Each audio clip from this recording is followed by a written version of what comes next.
works. The microphone. Oh no, stay. Oh no. I am very low to the ground. I might have to sit on a pillow. For those asking, what are you doing, Lolita?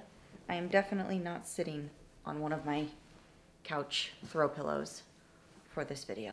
But yes, hello Starlings, hello everyone watching, and welcome to my second installment of Disabled Don't Know, where I discuss different characters throughout the television and cinema world as a whole, talking about characters that have different ranges of disabilities and how someone who is disabled or has a similar disability could or could not tell if the actor portraying them is genuinely living such a life.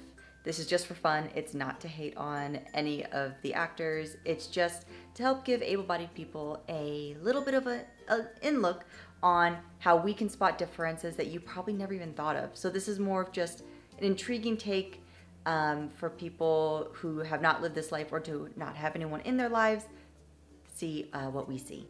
So my first installment of this series was 2016's Hush by Mike Flanagan with his wife Kate Siegel playing the deaf and mute character of Maddie, I believe.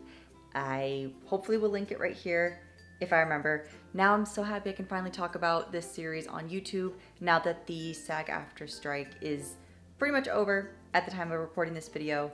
Watch something go wrong. But I don't think it's gonna go, knock on wood, I don't think things are gonna go wrong. But today we're actually going to talk about the movie Run, streaming on Hulu, starring Kiara Allen and Sarah Paulson. But Lita, Kiara Allen is actually paralyzed in a wheelchair and has been. Let me explain. For Disabled Don't Know, I'm not going to just review films where the person who is portraying someone with a disability isn't a disabled person. I'm also going to showcase the unfortunately quite rare cases where an actor is actually living the lifestyle or living as the disability that their character is sharing with them. So Run is a Hulu horror/thriller film based around one of the worst case scenarios of Munchausen's by proxy syndrome. For those who do not know, the Cliff Notes version of what Munchausen's is where the person already has a mental issue going on to where they will intentionally harm, neglect, mentally alter someone's perception of their health to seek their own benefits, which is usually sympathy, praise, free things. It really just depends. Run is a film pretty much based around that idea of a mother who abuses medically her child in order to perceive the child as disabled when they weren't. So, from my research, Kiara, I really hope I'm pronouncing her name correctly, she was paralyzed in a car accident, I believe it was 2015, don't quote me on that, but she was paralyzed in a car accident in 2015, and this was, I believe, her breakout film debut, and good golly, what a great debut film. It is one of my favorite Hulu films. It's a thriller that I would definitely recommend people see. And like Kiara Allen, I am also a paraplegic. I was paralyzed 20 some years ago in my own thing, which I won't talk about. If anyone is curious, you can just check any of my other videos. So I have a pretty keen eye when it comes to how I notice if someone is a real paraplegic, but I can tell when someone is non-ambulatory, pretty much stuck in a chair. So I mainly look at leg position. A lot of people actually didn't know that when a paraplegic is sitting in a chair, the wheelchair, the couch, wherever, the legs, since there isn't no muscle memory or muscle buildup to sit proper, they will lean a little bit. They will kind of cave in on, like concave on themselves. There are instances where you can see a foot is just kind of slanted a little bit on the side of the foot. So there are just little things that it just happens in nature. We don't even realize it half the time. I would also say you would have to really think to mimic it as an actor. So if anyone is looking into roles where they want a wheelchair user who is somewhat ambulatory, but you really want to sell it, that's my little tidbit of advice for you. So if memory serves me correctly, which usually it doesn't when it comes to films, but if memory serves me correctly, in the plot of Run, the character that Kiara Allen portrays was pretty much under the medical influence of her mother, who I believe paralyzed her daughter very early on in life. And I think the discrepancy there would be the fact that since Kiara Allen, at the time of filming that, because I think it was filmed a few years before it was released because things got put on hold and what have you, at least from what I read in interviews and behind the scenes takes on the film, her muscle mass had not had enough time to really deplete as much as, say, her character would have. And I'm so sorry, I did forget her character's name. So I will say, this movie gets a lot of the tiny details to being a wheelchair user, especially a paralyzed one, right 85% of the time. Actually, no, I would say 90% of the time. And I think it's because they had a real wheelchair user who probably looked at the director or the producers and said, hey, I wouldn't actually do this, I wouldn't actually do that, here's how I would do it. Because when I was in One Up, they were the same way. They would ask me, is this something you do? Is this something you'd say? And I think that that's great to have not just a consultant there to say, I mean, maybe the character would, maybe the character wouldn't. I would say it was a great thing to have just someone who is paralyzed, genuinely paralyzed, and they get it right a lot of the time. Like her transferring out of bed, I can tell that she does that every day. I can tell that it is just muscle memory to her, like riding a bike for able-bodied people. To see the realism behind it, because you know she's lived it. You know she lives it offset. One part I hate it when directors put it in there. I don't like it when producers do, and I don't like when writers put this part, especially in horror films, which is a genre that I love with all of my dead heart. I love thrillers, I love horror, I love all of the subgenres of horror, and it always breaks my heart when this happens in those films. The rare time there is someone in a wheelchair or cannot walk very well, and they put this in the film. The thing I'm talking about is there is a scene where Kiara's character has to basically pull like some Mission Impossible Tom Cruise types of maneuvers, and the suspense would have been great on its own had they let Kiara do what she thinks that she would do, you know? Because basically the character, you really see a lot of her personality in it, and you see a lot of love and passion that she put into this, because, you know, it's so rare to see in a thriller the lead, like final girl, if you will, even though it's a very small cast, it's not like a slasher, is paralyzed. She has a really, I would say, prominent hindrance in survival here. So there's a scene where she has to ninja her way around the house outside and then down a hallway to unlock the door her mother had basically locked her into her own room. I understand how when she was on the side of the roof, I understand her trying to crawl on her stomach on the rooftop, because you have very little balance, very little stability. You already have a messed up spinal cord, you already have weak muscles, and this character is obviously still very probably under influence of certain sedatives that were given to her, because they allude that she's been under these influences for a very long time, all day, every day. So I understood the need to be as close to the ground you are on for that stability.